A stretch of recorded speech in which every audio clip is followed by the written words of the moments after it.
हम यदि कुछ चीज का दान दे रहे हैं तो हमारे उस दान में हमारा लक्ष्य जुड़ा हुआ है कि मैंने ये दान किया है, मैंने जो दान प्रदान किया है, इससे मुझे ये फल मिलना चाहिए, ये फल मुझे प्राप्त होना चाहिए। पर शिव महापुराण की कथा कहती है कि आप किसी को अगर दे दिए हैं, कुछ प्रदान कर दिए हैं, आपने कुछ दिया है, तो उसमें आपका कोई लक्ष्य तत्व नहीं होना चाहिए।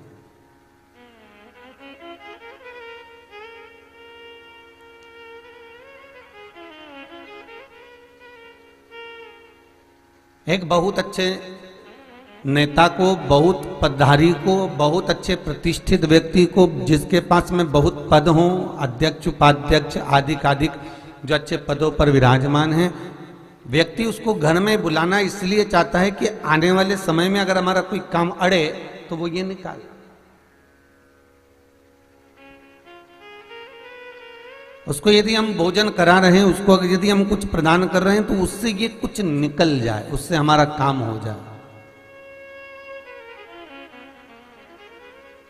पर शिव महापुराण की कथा कहती है, शंकर की कथा कहती है कि भगवान को जो दिया जाए, आप जो दान करें, आप जो पुण्य करें, आप जो सत्कर्म करें,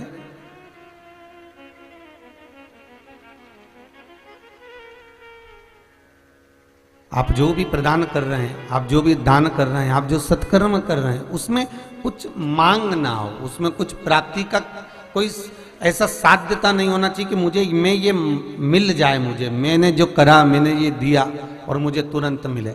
मैंने गौदान दिया तो मैं बेतरनी से तर जाऊं, मैंने अन्नदान करा तो मैं ऊपर जाऊं तो भूखा ना रहूं। अगर आपने करा है, भगवान को दिया है, तो ये भगवान के खाते में लिखा गया, फिर अपने को नहीं सोचना कि मैं करूं तो मुझे मिले।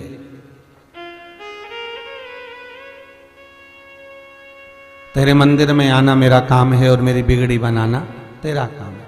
आप तो केवल एक भगवान के चरणारविंद में पहुंचकर भगवान की भक्ति को धारण करो। इसके बाद में भगवान आपको क्या दे रहा है, भगवान आपको क्या प्रदान कर रहा है, भगवान आपको कैसे दे रहा है, ये भगवान जानता है।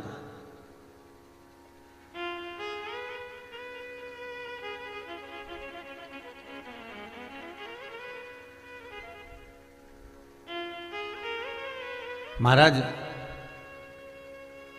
भोजन में झूठे किए हाथ को पानी से धोया जाता है और कमाई में झूठे किए हुए हाथ को केवल भगवान की भक्ति से ही धोया जाता है।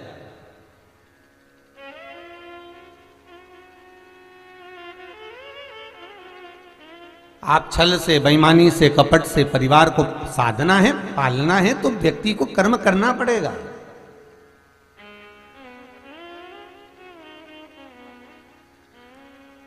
कितना सुंदर प्रश्न है माता लक्ष्मी का भगवान विष्णु से।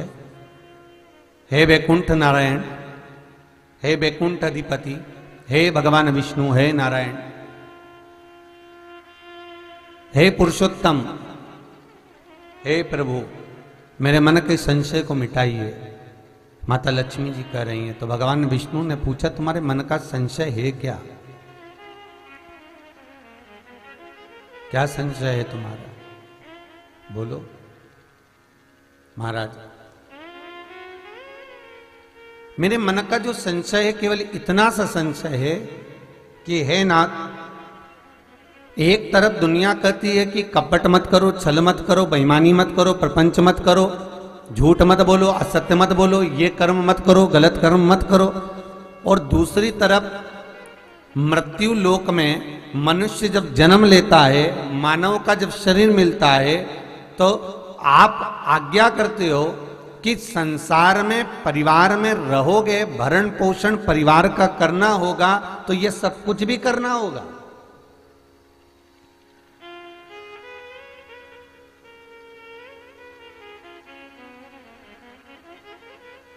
परिवार को पालना कोई सहज विषय नहीं है महाराज जी।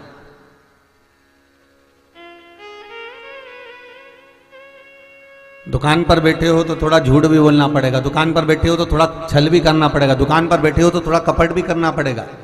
जिस ऑफिसर लाइन में आप चल रहे हैं, जिस वर्क को आप कर रहे हैं, जिस काम को आप कर रहे हैं, उसमें भी थोड़ा झूठ हो जाता है, उसमें भी थोड़ा कपट हो जाता है, उसमें भी थोड़ा छल हो जाता है।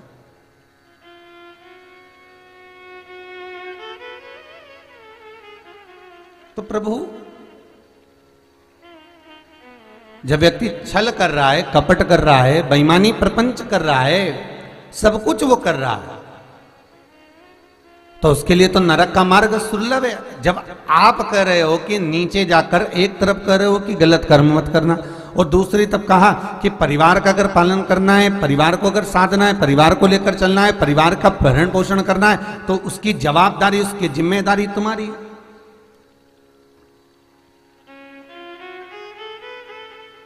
फिर हमें उस जवाबदारी से पीछे नहीं हटना है। महाराज, एक व्यक्ति नाव लेकर जा रहा था, और वो जो नाव लेकर जा रहा है उसमें बहुत सारे यात्री बैठे हुए हैं।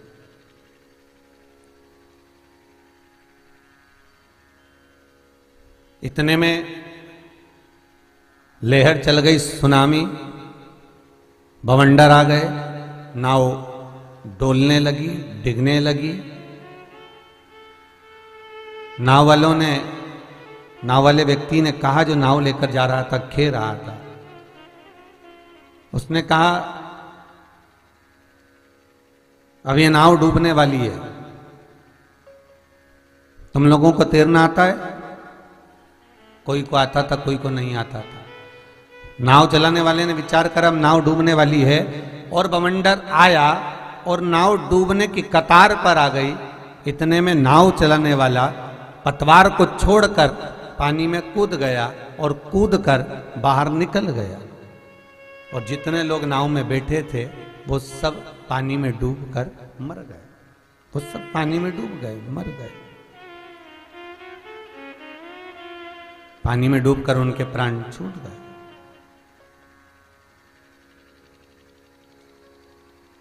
समय बीता। 4 साल बाद जो नाव चलाने वाला था, उसके प्राण छूट गए, वो भी ऊपर गया।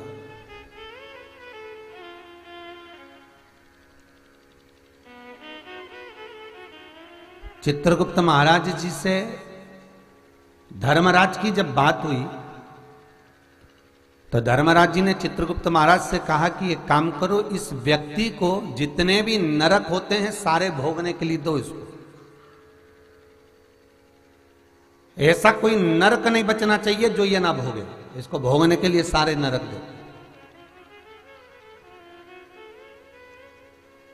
जैसे ही धर्मराज ने कहा तो चित्रगुप्त महाराज कहते हैं, महाराज जी, इसकी अगर कोई पुण्य है तो क्या पुण्य का भाग बांध में देना, पहले इसको पूरे नरक भुगताओ जितने के जितने नरक है। तो महाराज जी, इसने ऐसा क्या कर दिया जो इस मनुष्य को सारे नरकों का भोग भोगने के लिए कहते हो? भगवान कहते हैं, अरे धर्मराज कहते हैं, चित्रगुप्त, इसको तैरना आता था, और पूरी नाव का मालिक यही था, पूरी नाव का मालिक ये, और तैरना जानता है। जब इसको तैरना याद है, कुछ नहीं, थोड़ा सा प्रयास करता तो 1 या 2 को तो बचा ही लेता।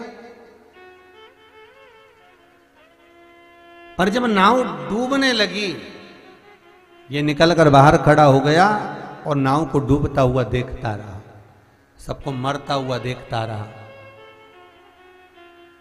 श्रीमद् भागवत कथा कहती है, शिव महापुराण की कथा कहती है, विष्णु पुराण कहती है, और लक्ष्मी और नारायण का संवाद कहता है कि जिस परिवार की नौका आपके हाथ में है, जिस घर की नौका आपके हाथ में है, जिस समाज की नौका आपके हाथ में है, प्रयास करना, डूबते हुए मत देखना, उनको बचाने का प्रयास करना, भले उसको बचाते बचाते हम क्यों ना डूब जाए।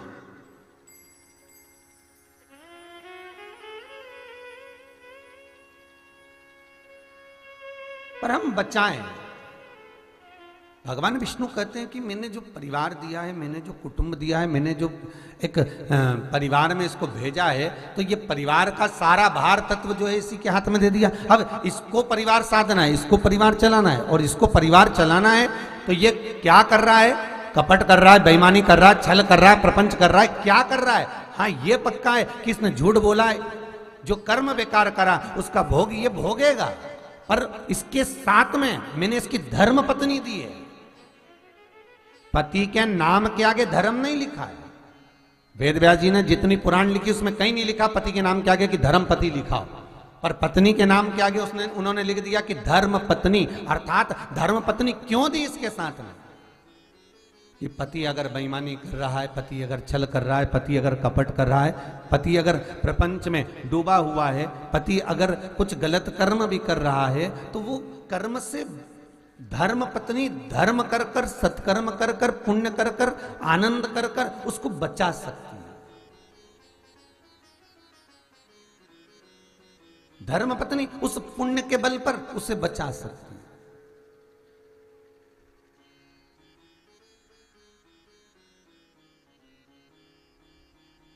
फिर एक निवेदन करूंगा, आप जो कमाए हैं दुकान पर बैठकर, उस कमाई को जो कर कर लेकर आए हैं उसका भोग आपकी पत्नी, आपके बच्चे, आपका कुटुंब, आपका कबीला सब भोगेगा, सब भोगेगा।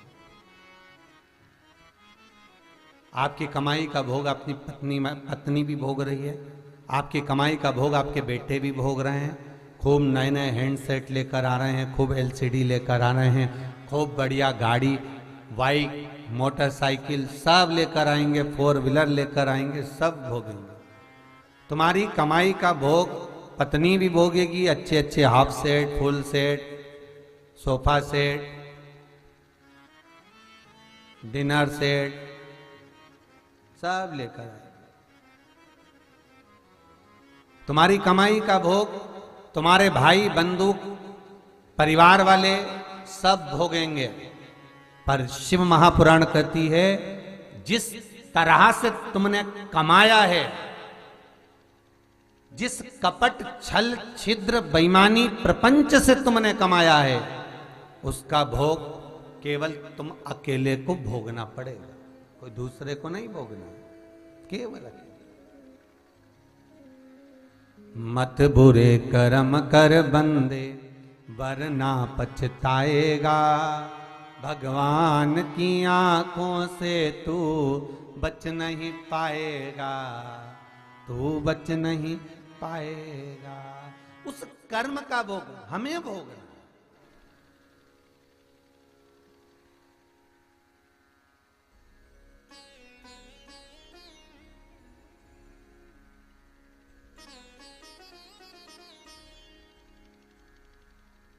तो कहे हम तेरी दुनिया में आकर खो गए, कर ना पाए हरि भजन और सो गए। ये संसार सागर में, बहु सागर में हम आए जरूर हैं, हमें जन्म जरूर मिला है, पर शास्त्र कह रहा है कि धर्म पत्नी जो एक होती है, घर में एक पूरे परिवार में एक व्यक्ति ऐसा धर्मात्मा होता है कि सब कमा कर लेकर आए, छल से लाए, बेईमानी से लाए, कपट से लाए, जैसे भी लाए, पर घर में कोई ऐसा होगा जो उसको थोड़ा थोड़ा धर्म में, पुण्य में, सत्कर्म में, शिव महापुराण में, अभिषेक में, पूजन में, मंदिर में, गौशाला में, वृद्धाश्रम में, सत्कर्म में लगाता रहेगा। अर्थात धर्मपत्नी कहती रहेगी जाओ थोड़ा सा पैसा जमा कर दो ना, थोड़ा सा दान कर दो ना, थोड़ा सा पुण्य, और उसको मालूम है जो कमा रहा है पति, उससे कहूंगी कि तुम दान करो तो वो नहीं कर पाएगा। भगवान विष्णु लक्ष्मी जी से कह रहे हैं कि अगर पति को परिवार की नौका पार लगाने के लिए कहा गया है, परिवार डूबना नहीं चाहिए, नौका डूबना नहीं चाहिए, उसको भले वो बेईमानी करे, छल करे, प्रपंच करे, कपट करे, वो परिवार की नौका को पार लगा रहा है, तो इसमें धर्म पत्नी जो होती है वो बीच मध्यस्थ होना चाहिए। और धर्म पत्नी घर का एक बेटा हो, घर की एक बहू हो, घर की एक माता हो, उसके पास में ये कार्य होना चाहिए कि वो उसको कहीं ना कहीं सत्कर्म में, धर्म में, पुण्य में थोड़ा थोड़ा लगाते लगाते, भले कितना भी झूठ बोला पर थोड़ा पुण्य में लगाती रहेगी तो वो नरक से तो बचा ही रहेगी। पाप कर्म से वो बचा सकती है। इसलिए आपको कहा था, एक होती है पत्नी जो पति को पतन के रास्ते पर ले जाती है, एक होती है धर्म पत्नी जो पति को धर्म के रास्ते पर ले जाती है। पर मेरे वेदव्यास जी महाराज ने पत्नी का संबोधन नहीं लिखा। केवल वेदव्यास जी ने पत्नी का संबोधन एक ही जगह पर लिखा है महाभारत में, वो भी गांधारी के लिए लिखा है। और लंकाधिपति रावण के यहां पर जब मंदोदरी का संवाद आता है तो मंदोदरी के लिए लिखते हैं कि ये धर्म पत्नी है, क्योंकि मंदोदरी ने जब भी पति कैसा भी था वो गया, छल करा, प्रपंच करा, कपट करा, लंकाधिपति रावण ने झूठ बोला, प्रपंच करा, जो करा, पर मंदोदरी को मालूम था कि मैं धर्म पत्नी हूं, कुछ ऐसा कर दूं मैं तो जिंदगी सार्थक हो जाए। कुछ ऐसा कर दिया। और मंदोदरी ने बारंबार निवेदन भी करा, मंदोदरी बोली भी सरी, मंदोदरी ने कहा भी कि स्वामी मेरा एक निवेदन स्वीकार करिए, सीता को वापस कर दीजिए। नहीं नहीं नहीं, मैं नहीं कर सकता। बार बार मंदोदरी कही है ये बात।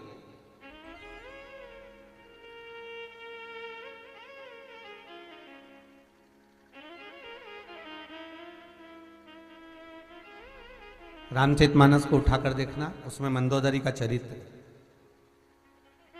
या रामायण सीरियल को देखना, उसमें मंदोदरी का चरित्र देखिएगा। मंदोदरी बार बार कह रही है, मंदोदरी बार बार निवेदन कर रही है, बार बार कह रही है, आज आपसे निवेदन है, आप सीता को वापिस कर दो। जानकी जी से जाकर मंदोदरी मिलती है, कुछ कहती है, निवेदन करती है, धर्म का। पर मेरे वेदव्यास बामा ने एक जगह पर केवल एक जो गांधारी थी, उस गांधारी के संबोधन में धर्मपत्नी का संबोधन नहीं लिखा।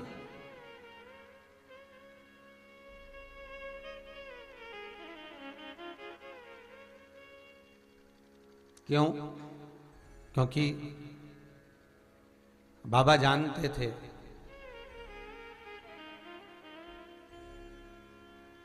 गांधारी ने धृतराष्ट्र के लिए आंखों पर पट्टी नहीं बांधी थी। आप सब जानते हैं, पहले भी कथा में वर्णन किया है, पहले भी चरित्र कहा गांधारी का कि बड़ी सुंदर थी, बहुत सुंदर।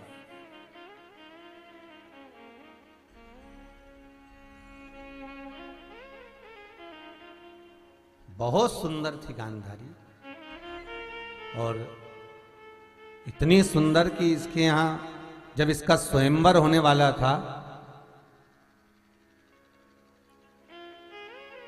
तो गांधार नरेश ने पत्र भेजे थे सभी जगह पर। केवल गांधार नरेश ने एक जगह पर पत्र नहीं भेजा, वो हस्तिनापुर में। हस्तिनापुर में पत्र नहीं दिया। तब भीष्म पितामह ने पत्र लिखकर भेजा गांधार नरेश को, ए गांधार नरेश, आपकी बेटी हमारे धृतराष्ट्र के साथ ब्याह होना चाहिए। गांधार नरेश ने लिखकर भेजा, मेरी इतनी सुंदर लाडली, मेरी इतनी सुंदर बेटी, और एक अंधे को ब्याहूंगा मैं?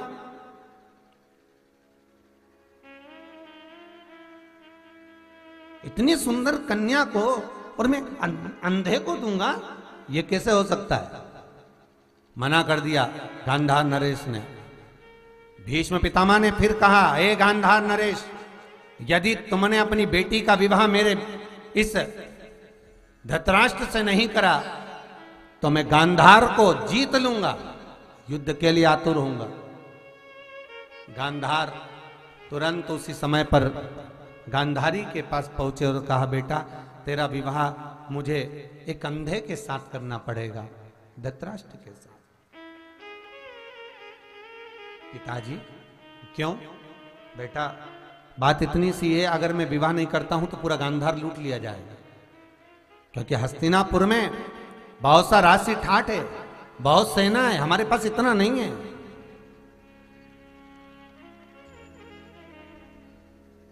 बेटी ने कहना माना। पिता के कहने पर धृतराष्ट्र के साथ में गांधारी का विवाह होने जा रहा है। और जब जैसे ही धृतराष्ट्र आया तो गांधारी ने विचार करा कि मैं इतनी सुंदर राजकुमारी जो मेरी सुंदरता को ही नहीं देख सकता, तो मुझे भी ये संसार नहीं देखना, और पट्टी उठाकर उसने आंखों पर बांध दी।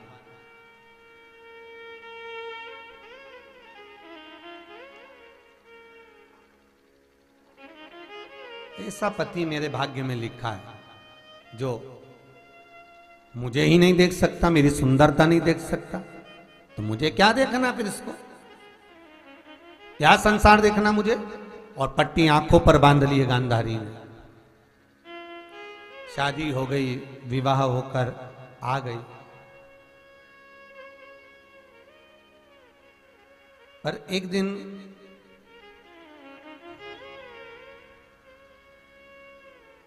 धृतराष्ट्र को यह मालूम पड़ा कि जिसके साथ मेरा विवाह हुआ है ये तो पूर्व समय की विधवा है।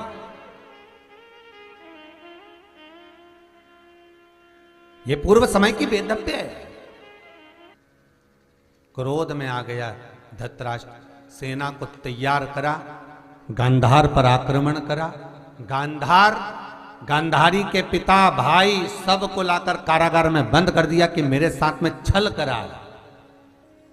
ये मेरे ससुर ने, मेरी सास ने, मेरे परिवार वालों ने मेरे साथ छल कराए, लाकर डाल दिया कैद में, और कहा जैसे मैं अंदर से तड़प रहा हूं इनको तड़पा के मारूंगा। और धृतराष्ट्र ने कहा 10 लोगों का परिवार है, भोजन केवल एक का दिया जाए। और 10 लोगों के परिवार में 10 लोगों के बीच में एक व्यक्ति का भोजन जाता था। पिता सोचते पत्नी को खिला दूं, पत्नी सोचती बड़े बेटे को खिला दूं, बड़ा बेटा सोचता छोटे भाई को खिला दूं।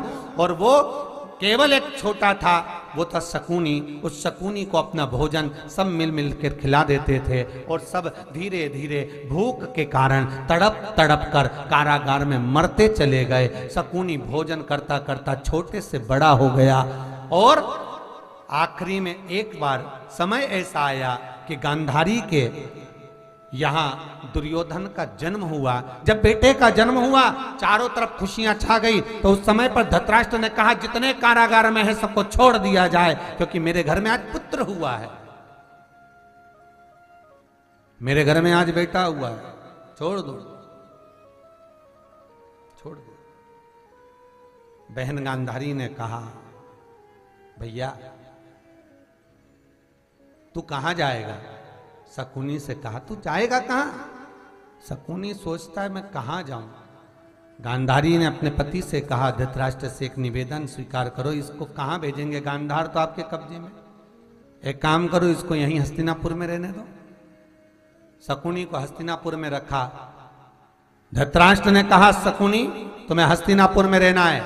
शकुनी ने उसी दिन हाथ में, दोनों की तो पट्टी बंधी थी, हाथ में जल लेकर संकल्प ले लिया, ए धृतराष्ट्र जैसे मेरे सामने मेरा परिवार तड़प तड़प के मरा है, ए बहन और जीजा तुम्हारे सामने भी तेरा परिवार तड़पा तड़पा के नहीं मारूं तो मेरा नाम शकुनी मामा नहीं, शकुनी नहीं। और गांधारी और धृतराष्ट्र तो चाहते थे कि 5 गांव का राज्य दे दिया जाए, 5 गांव का राज्य प्रदान कर दिया जाए और ये सारा विवाद समाप्त कर दो, दे दो हस्तिनापुर का आधा राज्य दे दो। पूरे हस्तिनापुर के लोग तैयार थे, पर एक शकुनी मामा तैयार नहीं था, क्योंकि शकुनी को मालूम था अगर ये युद्ध टल गया तो इसका वंश कैसे नहीं मिटेगा, फिर मिटे कैसे। अगर वंश को मिटाना है तो युद्ध को तो कराना पड़ेगा, और युद्ध जब कराया जाएगा, युद्ध जब कराया जाएगा तब जाकर इसका वंश मिट पाएगा। तो केवल एक वेदव्यास जी महाराज गांधारी के सामने धर्म पत्नी का संबोधन नहीं लिखे, वहां केवल एक पत्नी लिखा, केवल एक पत्नी, और पत्नी का संबोधन लिखा, धर्म पत्नी का नहीं। क्यों? क्योंकि ये गांधारी दुर्योधन को बारंबार समझाती थी, पर पीछे से जाकर फिर कुछ ना कुछ कहती थी। क्यों नहीं लिखा? वेद व्यास जी से पूछा गया कि इसके नाम के आगे आपने धर्म पत्नी क्यों नहीं लिखा? तो वेद व्यास जी कहते हैं कि एक धर्म पत्नी का सबसे बड़ा लक्षण होता है कि पति मान लो बीमार पड़ा हुआ है, पति मान लो हॉस्पिटल में बीमार पड़ा हुआ है, तो धर्म पत्नी का कार्य क्या है? वो अपने पति की सेवा करे, उसकी सेवा में लग जाए। ये नहीं कि डॉक्टर से कहे कि मुझे भी बॉटल चढ़ाओ, मुझे भी यहीं पटक लो, जैसा इसको इंजेक्शन वैसा मुझे, जैसे इसको बॉटल वैसा मुझे। अगर मान लो धृतराष्ट्र आंखों से विहीन था, गांधारी को पट्टी नहीं बांधना थी, उसको नेत्र खुले रखकर अपने पति को अग्रभाग में लेकर जाती, चलिए मैं तुम्हें लेकर चलती हूँ, चलो मैं तुम्हें यहां ले चलती हूँ, चलो अग्रभाग में बार बार उसको अग्रण्य कर कर लेकर जाती, तो बात पर नहीं कर पाई।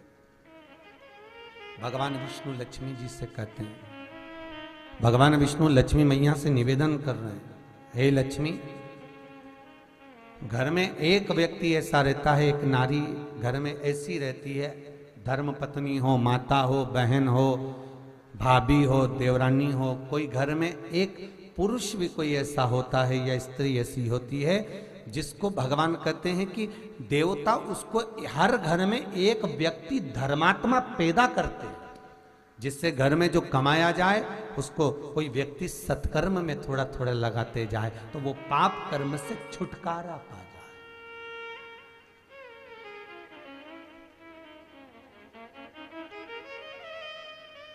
और नहीं महाराज, बाद में तो वही होना है ना कि तूने जो कमाया है वो दूसरा ही खाएगा, तूने जो कमाया है वो दूसरा ही खाएगा।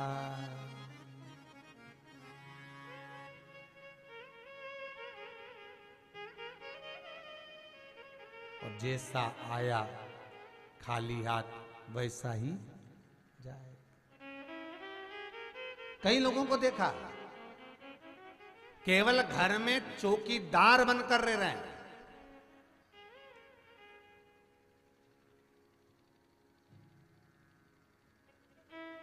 केवल चौकीदार।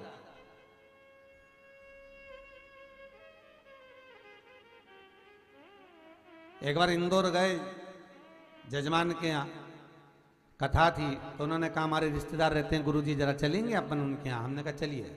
गए, देखा तो केवल घर में पति और पत्नी थे, और उनकी उम्र भी होगी लगभग एक की 72 साल होगी तो एक की 70 के करीब में होगी।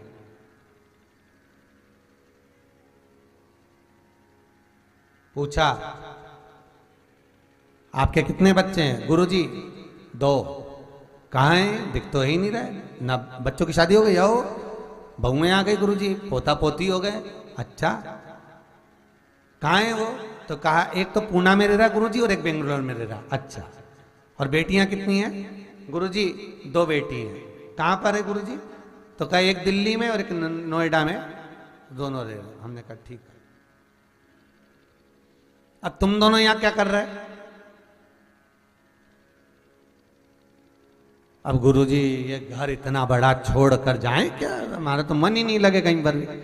तो ये घर पूरा, फिर भोजन तो के बना लेती है, अब बन जाता है उससे बना लेती है। अच्छा, और फिर ये घर की सफाई वगैरह तो के नौकर आता है वो सफाई कर जाता है। अच्छा ठीक। फिर दवाई वगैरह तो क्या पड़ोसी बहुत अच्छे हैं गुरुजी, इतने बढ़िया हैं, बस उनको बोल देते ना बेचारे तो हमको दवाई ला के दे देते हैं। तो हमने कहा बहुत बढ़िया, तो फिर तो जायदाद का आधा हिस्सा तो तुम पड़ोसी को दोगे ही दोगे। जब पड़ोसी इतने बढ़िया हैं, तुम्हारी दवाई लाकर दे रहा है, दूध की थैली लाकर दे रहा है, सारा काम कर रहा है, तो फिर जायदाद का हिस्सा तो तुम पड़ोसी को दोगे ना। अरे गुरुजी आप कैसी बात करते हैं, कोई अपनी हिस्सा कोई पड़ोसी को देता है? हमने कहा बेटा तुम्हारा पूना में, बेटा तुम्हारा बेंगलोर में, बेटियां दोनों वहां, और बूढ़े माँ बाप को यहां केवल चौकीदार बनाकर कि घर की देखरेख कौन करे? केवल बूढ़े माँ बाप को चौकीदार बनाकर छोड़ दिया कि बूढ़े माँ बाप यहाँ घर में रहेंगे, झाड़ू पोछा लगवाते रहेंगे, मकान का कीमत बढ़ता रहेगा। जिस दिन माँ बाप मर जाएंगे, बेटे आएंगे मकान बेचेंगे, हिस्सा करेंगे और चले जाएंगे। केवल चौकीदार की जिंदगी जी रहे।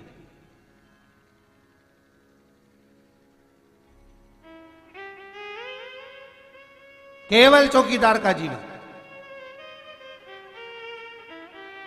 बेटा एडीलैंड में, बेटी है न्यूयॉर्क, और ब्राइट बच्चों के लिए हुआ बुढ़ापा डार। और काका क्या करोगे, ये रुपया कहां धरोगे? करोगे क्या? क्या करोगे उस धन का? क्या करोगे उस रुपये का? जिंदगी जी नहीं पा रहा मनुष्य, मानव की देह। और ये कोरोना महामारी ने तो दिखा दिया साहब कि सारा पड़ा रह जाता है। पूरा घर, धन संपदा, कितने अच्छे अच्छे कपड़े, अलमारियां सब भरी की भरी रह जाती है। और व्यक्ति एक थैली में पैक होकर शमशान ले जाया जाता है और परिवार का व्यक्ति भी हाथ नहीं लगा पाता।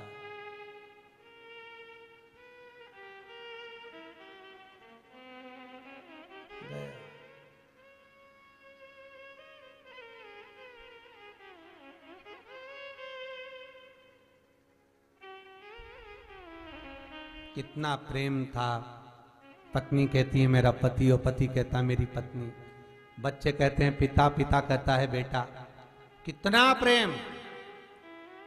और अंतिम संस्कार करने के लिए मालूम पड़े सामने कोई खड़ा नहीं हुआ। अखबारों में न्यूज थी, पहले आपने भी पढ़ी होगी, कि एक बेटे को फोन कर कर कहा गया कि तुम्हारे पिताजी का अंतिम संस्कार है, आइए शमशान पहुंचिए, शमशान में जाइए, वहां पर तुम्हारे पिता की बॉडी पड़ी हुई है, अंतिम संस्कार करना है, जाओ। तो बेटा कहता है आप कर दीजिए, हम यहीं से देख लेंगे। कर दो आप, हम समझ लेंगे। बस उनके गले में एक सोने की चेन पड़ी है, वो हमको दे देना, बाकी क्या कर दो। कर दीजिए, विचार करिए, सब धरा रहेगा। और ऐसा केवल एक परिवार नहीं है जो चौकीदारी कर रहा है, केवल घर को संभाल रहे हैं घर के बुजुर्ग, घर के बूढ़े, घर के बुजुर्ग माता पिता, और अपनी जिंदगी का आनंद ही नहीं ले पा रहे। बस घर में ताले लगाना है, ताले लगा देंगे, कोई घुस गया तो, कोई प्रवेश कर गया तो। पहले बचपन था, गया, जवानी आई, निकल गई, अधेड़ी आई, कमाया, जोड़ा, बच्चों का ब्याह करना, शादी करना, बेटों को बड़ा करना है, बच्चों को पढ़ाना है, बहुओं को लाना है, सारा काम करते करते करते करते जिंदगी शिथिल हो गई। और ऐसा बुढ़ापा आ गया कि हम ना कहीं जा सकते ना आ सकते। 50 बार मन में विचार आए, अरे सियोर जाएं, कथा सुने, दर्शन करें, तो भी नहीं आ सकते, क्योंकि शरीर। क्या करो, केवल चौकीदार की जिंदगी जी। और मालूम, ध्यान देना, धन के सही मालिक वही होते हैं जो धन का उपयोग अपने ऊपर सही तरह से कर ले, सही तरह से।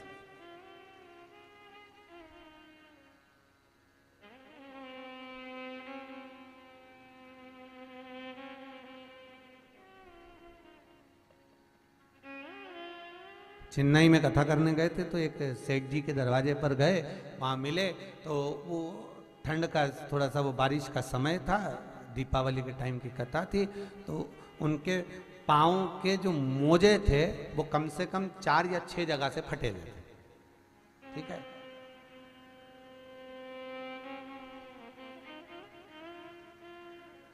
अब हमने उनसे कह दिया है, भानु जी, भानु जी बोले हाँ गुरुजी। हमने कहा मोजे बहुत सारी जगह से फट गए हैं, ये बेचारे काम वाले हैं ना, इनको दे दो ना, दूसरे लो।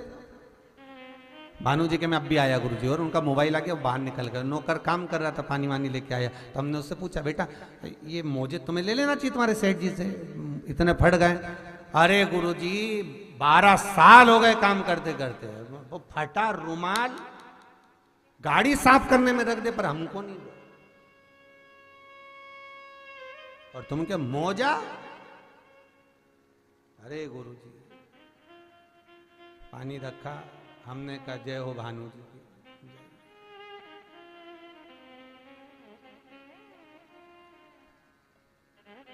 विचार करिएगा, इतना बड़ा बंगला, 6 गाड़ी, शरीर का सुख क्या क्या सुख? हम तो आपसे भी कह रहे हैं, निवेदन है, आपको दान नहीं करना मत करो, आपको पुण्य नहीं करना मत करो, आपको सत्कर्म नहीं करना मत करो, आपको मंदिर नहीं जाना मत जाओ।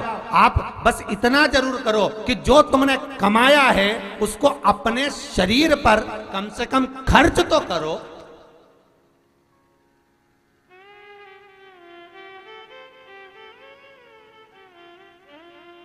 मत तो कहीं गौशाला में, मत तो किसी मंदिर में, मत जाओ कहीं तीर्थ में, पर अपने ऊपर तो खर्च करो। अपने ऊपर तो खर्च कर सकते हो, स्वयं के लिए। बेटे इतना बड़ा बड़ा मोबाइल और हर 1.5 साल में फिर बदल ले, और बेचारा घर का बूढ़ा बाप इतना सा मोबाइल। 25 बार पत्नी से बोला मुझे बदलना है, अब पत्नी बोली ले आओ, कब लाओगे, ऊपर जाओगे तब लाओगे, ले आओ।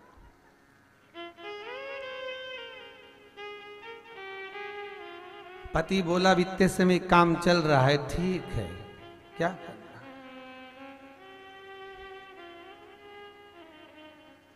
मोबाइलों में बैलेंस भी खत्म हो, मान लो बड़ा मोबाइल है तो बैलेंस भी खत्म हो गया तो 25 बार सोच रहा है 50 का डलवाऊं कि 100 का डलवाऊं कि 150 का डलवाऊं।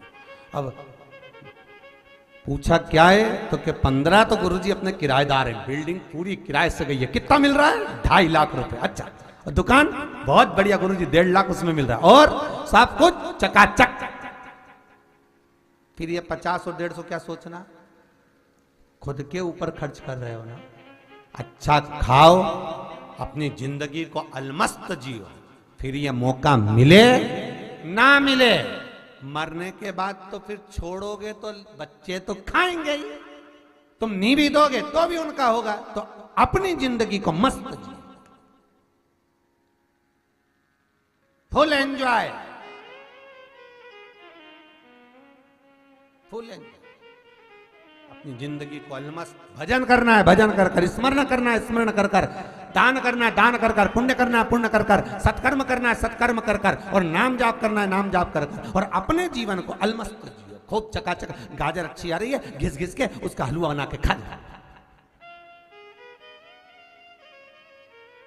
अपनी जिंदगी अच्छे से जोड़ जोड़ जोड़ जोड़ मर गए, आखिरी में इतना बड़ा फोटो टंग गए, इतना बड़ा प्लास्टिक की माला, धूप बत्ती लग रही।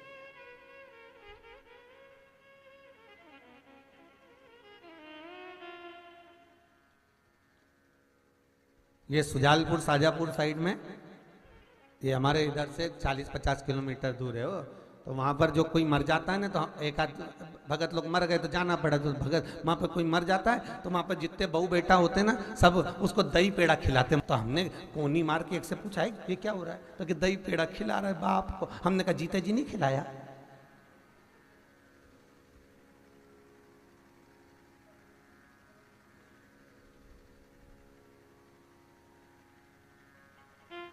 कोई मरे ना, तुम वहां का चरित्र देखना, तुम बस बहुवन बेचारी तत्त पल्लू करके ऐसा सिर में पाँव में ऐसी धोक लगाए अर्थी पे।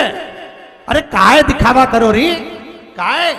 ससुर सामने खड़ा रहता है, माता पिता सामने खड़े रहते हैं, एक बार झुक के प्रणाम नहीं करती, मीठी वाणी नहीं बोलती, और मर जाए तो धोक लगाए अर्थी पे 4 लोगों के सामने। और मेरे शंकर को दिखावा ही तो पसंद नहीं है।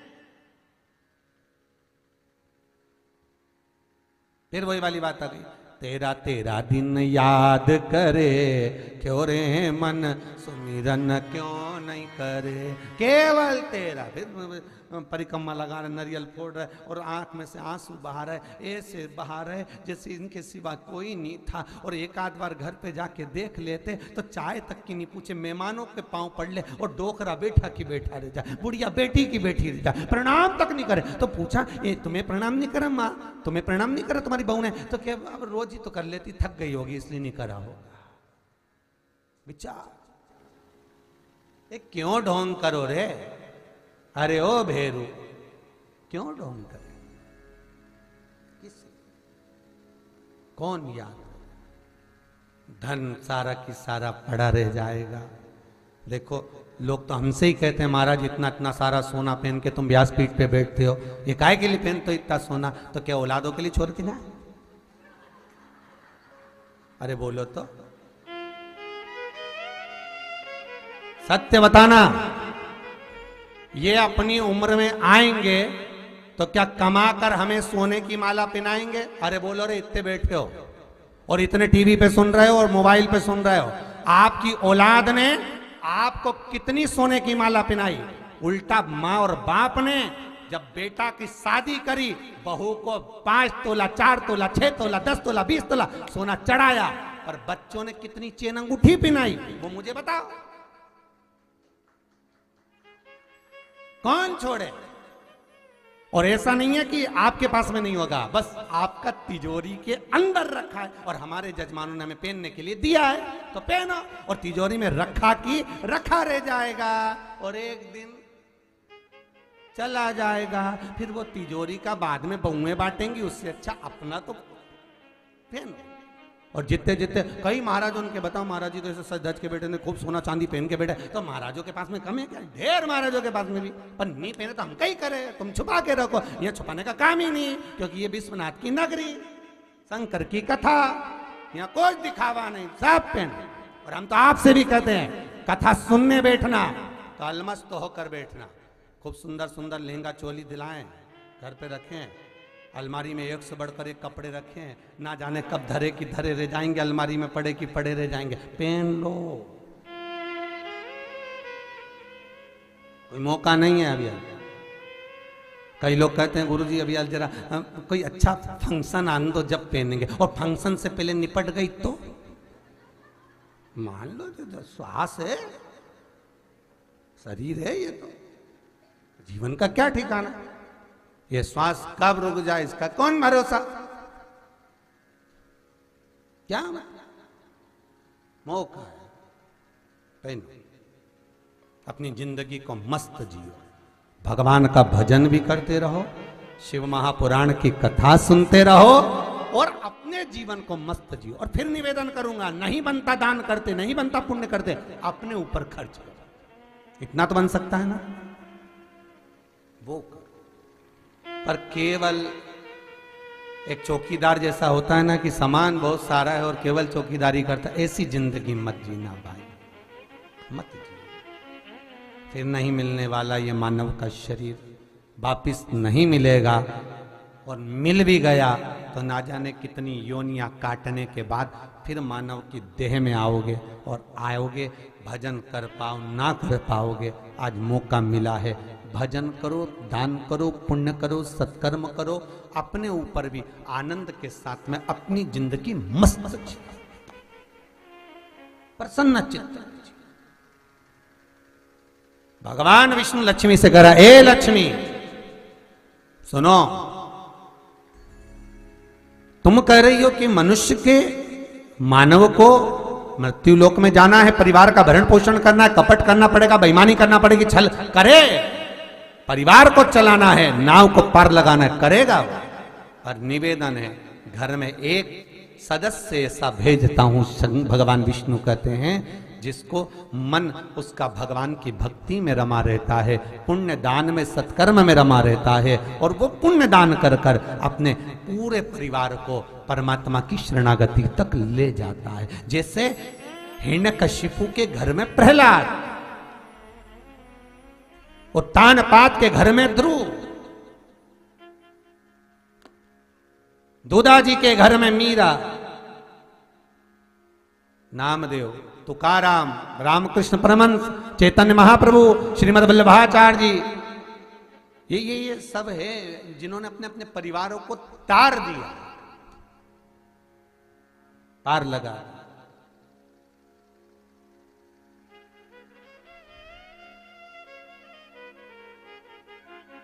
भटके नहीं। महाराज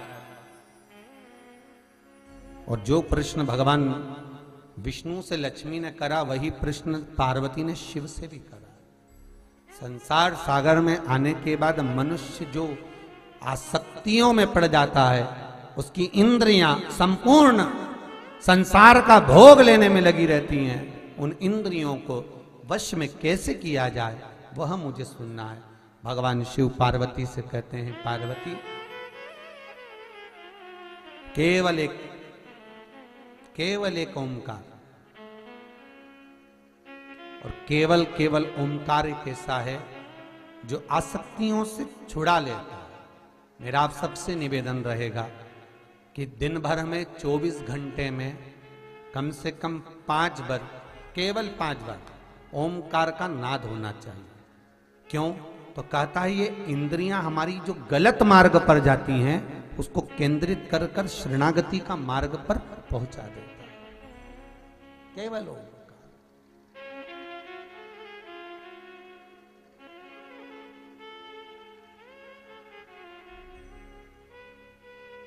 एक नाभि तक ओंकार का शब्द हो,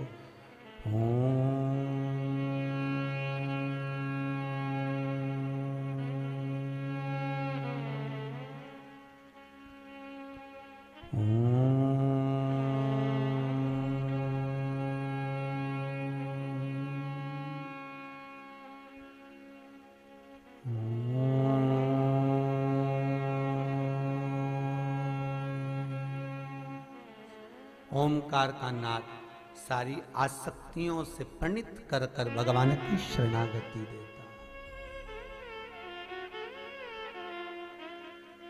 शरणागति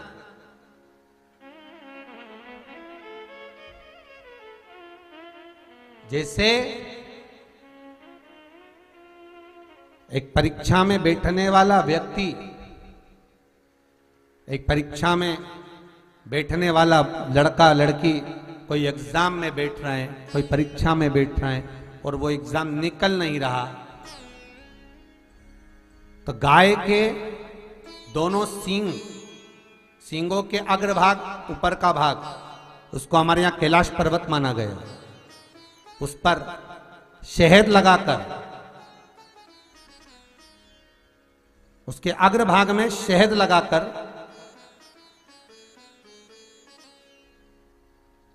बेलपत्री के मध्य भाग में उस सींग का शहद लेकर मध्य भाग में लगाकर शिवलिंग पर चिपका दीजिए सामने, और ओंकार का नाद कर कर उस पत्ते को निकाल लीजिए। उसका शहद मस्तक पर चंदन में घोल कर तिलक लगाकर परीक्षा में जाकर बैठिए। आप जितना याद कर कर गए हो, आपके सम्मुख में, आपके एग्जाम में वही आएगा जो आपने याद किया है और आप उसको क्लियर कर सकते। महाराज, ओंकार के नाद का सुख हम कैलाश पर्वत नहीं जा सकते, हम कैलाश पर नहीं चढ़ सकते, तो कैलाश गौ माता के सींग पर विराजमान। अग्रभाग जो है हम कैलाश पर्वत ही मानते हैं कि माँ आपके ये मस्तक पर जो अग्रभाग है, सींग जो है, ये हमारे लिए आप कैलाश का भाग ही है, कैलाश ही है मां। ये प्रेम, ये वात्सल्यता, ये स्नेह था। शिव महापुराण की कथा कर रही है, भगवान कर रहे हैं, ओमकार का एक नाद ऐसा होता है जो एकाग्र चित्तता को स्थापित कर देता है, इंद्रियों को लाकर भगवान की शरणागति में छोड़ देता है।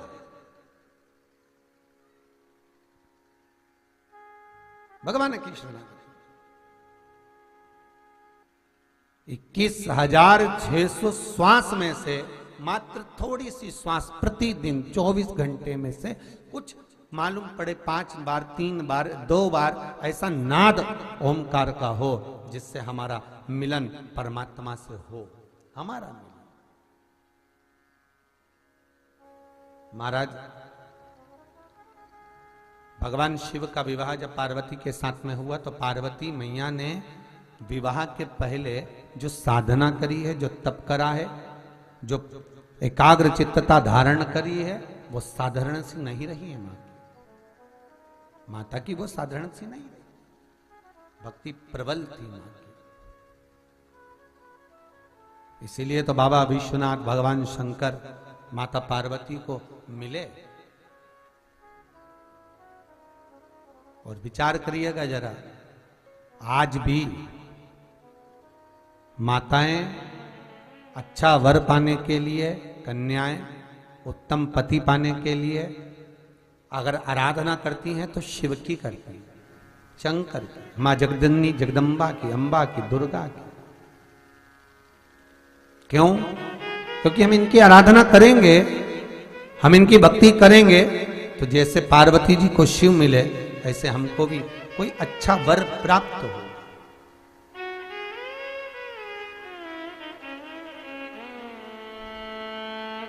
अच्छा वर प्राप्त हो।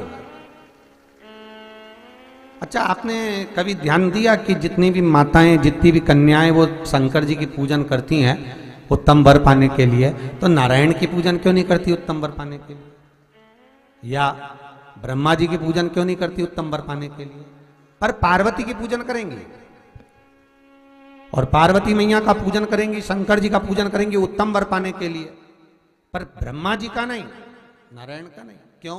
क्योंकि माताओं को, कन्याओं को ये मालूम है कि भगवान विष्णु लक्ष्मी जी को ब्याह जरूर लाए हैं, पर भगवान ने लक्ष्मी जी से कह दिया था, ए लक्ष्मी, मैं तुझसे विवाह जरूर कर रहा हूं पर तुझे मेरे चरणों में रहना पड़े,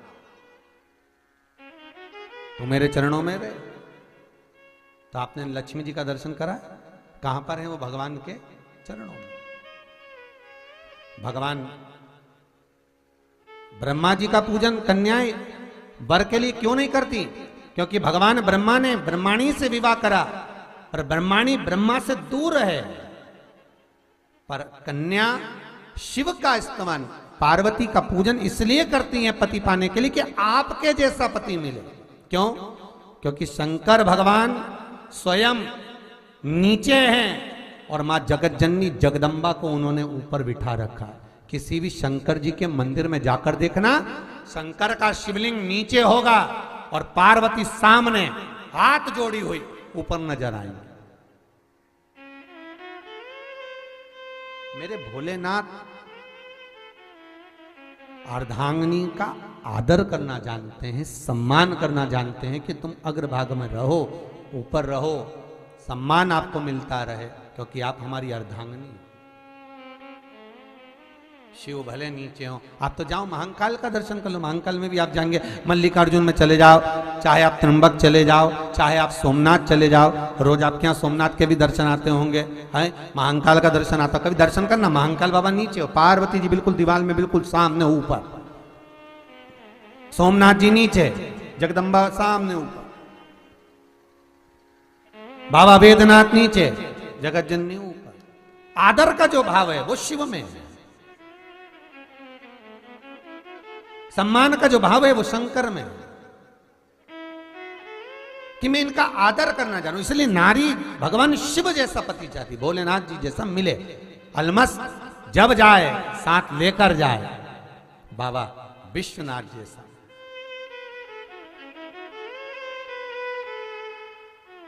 बाबा विश्वनाथ।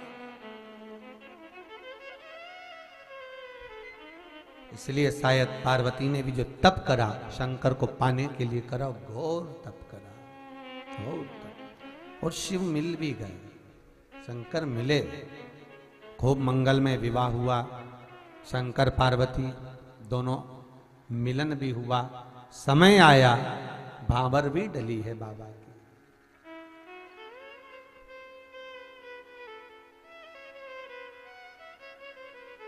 और देखिए, सारे देवताओं के विवाह में कोई भूत चुड़ैल नहीं आए, पर शिव जी के विवाह में भूत चुड़ैल भी आए।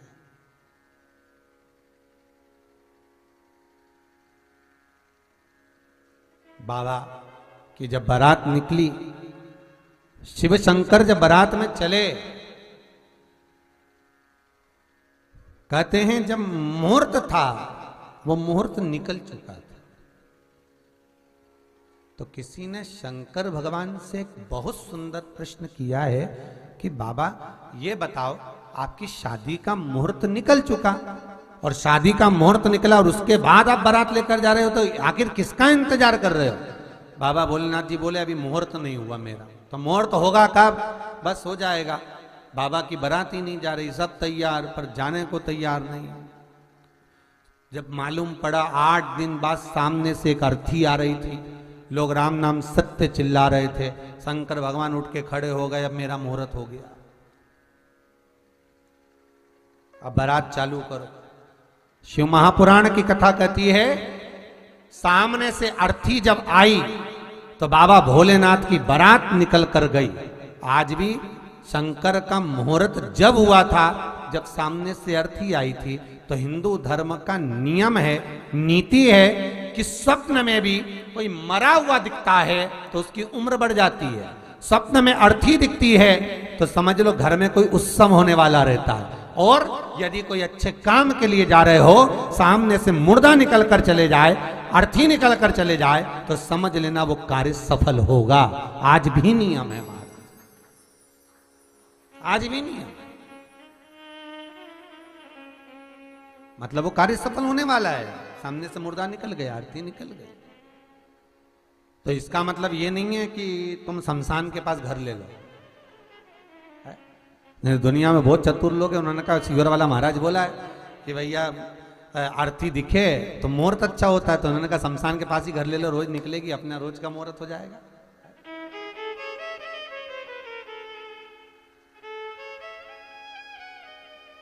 भाई शिव की बारात जब चली, सामने से अर्थी आई, तो भगवान विष्णु ने पूछा आप अर्थी का इंतजार कर रहे थे? भगवान भोलेनाथ बोले अर्थी का इंतजार नहीं है, जो उस पर सोकर आ रहा है वो कितना पुण्यवान है कि इतने सारों के मुख से राम नाम सत्य निकलवा रहा है, राम का नाम निकलवा रहा है। इसलिए ये आ जाए, आग लग जाए, भस्म चढ़ा लूं, नंदी पर बैठो, चल दूं। तो भगवान विष्णु बोले तुम नंदी पर बैठ के जाओगे? हाँ, हम तो रथ लाए। भगवान बोले रथ पे नहीं बैठो, नंदी पर बैठो। नंदी लाओ, नंदी ला, सजाया, श्रृंगार करा। भोलेनाथ जी को ऐसो श्रृंगार, ऐसो श्रृंगार, सारे पार्लर वालों को बुलाया गया जो अच्छा अच्छा श्रृंगार कर सकते थे, पर सब फेल हो गए महाराज। जब सब फेल हो गए तो अब श्रृंगार कौन करे?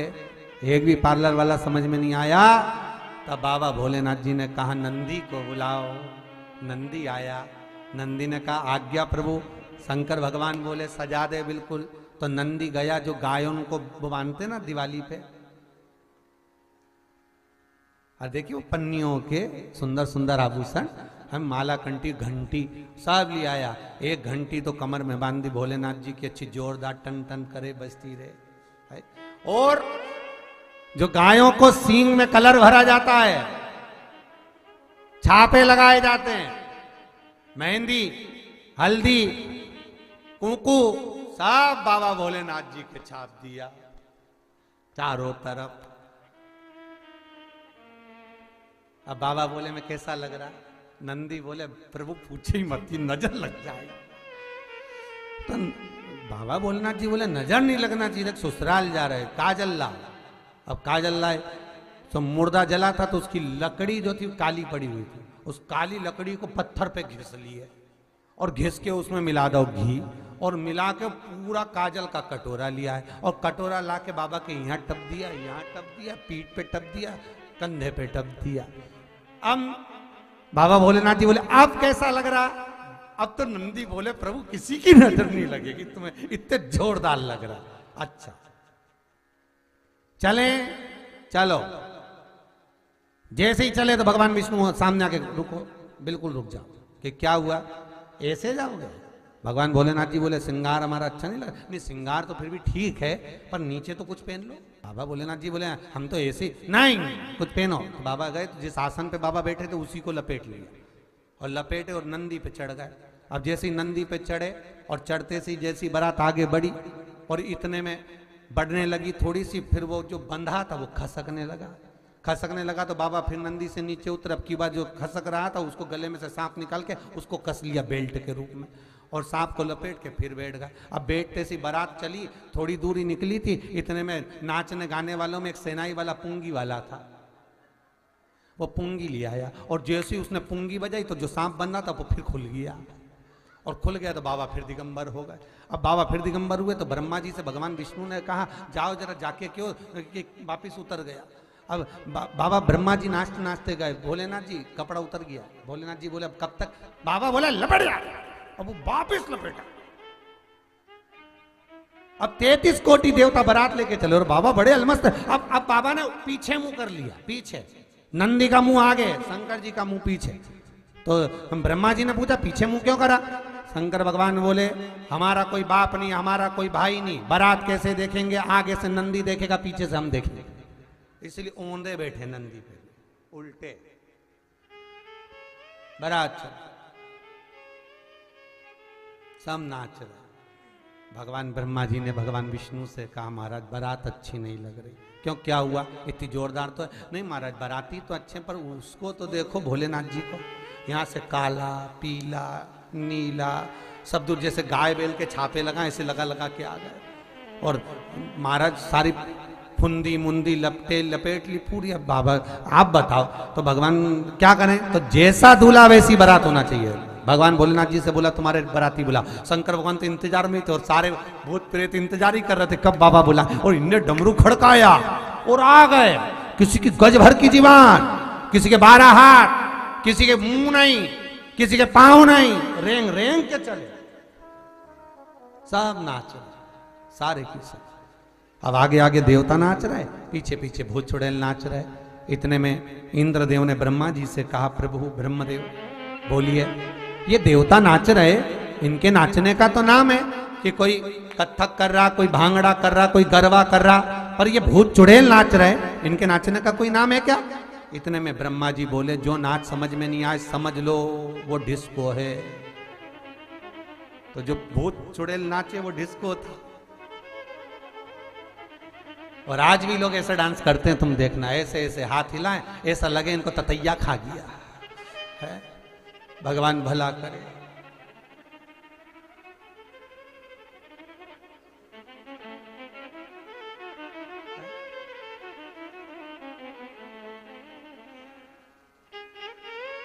अब इनको लगे ततैया। हमारे भगवती महाराज बैठे तो ये पहले भैंसाखेड़ी में रहते थे, तो भैंसाखेड़ी में रहते तो इनके गांव में आ गई बारात। अब गांव में बारात आई, और गांव में बारात पहली बार तो ऐसी बारात आई, वो भी कहीं इंदौर बिंदौर की बारात थी। अब वो एक ऐसा सो के नाच रहा, नीचे जमीन पे वो कोई पूंगी बजा रहा और वो जमीन पे सो गया।